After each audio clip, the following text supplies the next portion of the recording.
Number 5. Hindi pinaghahandaan ang bukas. Namumuhay ka ba sa motto na YOLO o You Only Live Once? Kung saan ang iniisip mo lang ay ang kasalukuyan. Hindi mo binibigyang pansin ang bukas. Kaya hindi mo pinaghahandaan ang mga emergencies, unforeseen events at ang retirement.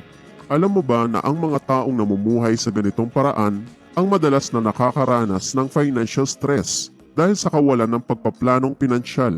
Tandaan na ang paghahanda sa kinabukasan ay hindi nangangahulugan na bawal kang mag-enjoy sa kasalukuyan. Kaya ang palaging ina-advise ng mga financial experts pagdating sa pagbabudget ay ang 50-30-20 rule, na kung saan ang 50% ng iyong budget ay nakalaan sa needs. Ang 30% naman ay nakalaan sa wants para ma-enjoy mo ang kasalukuyan.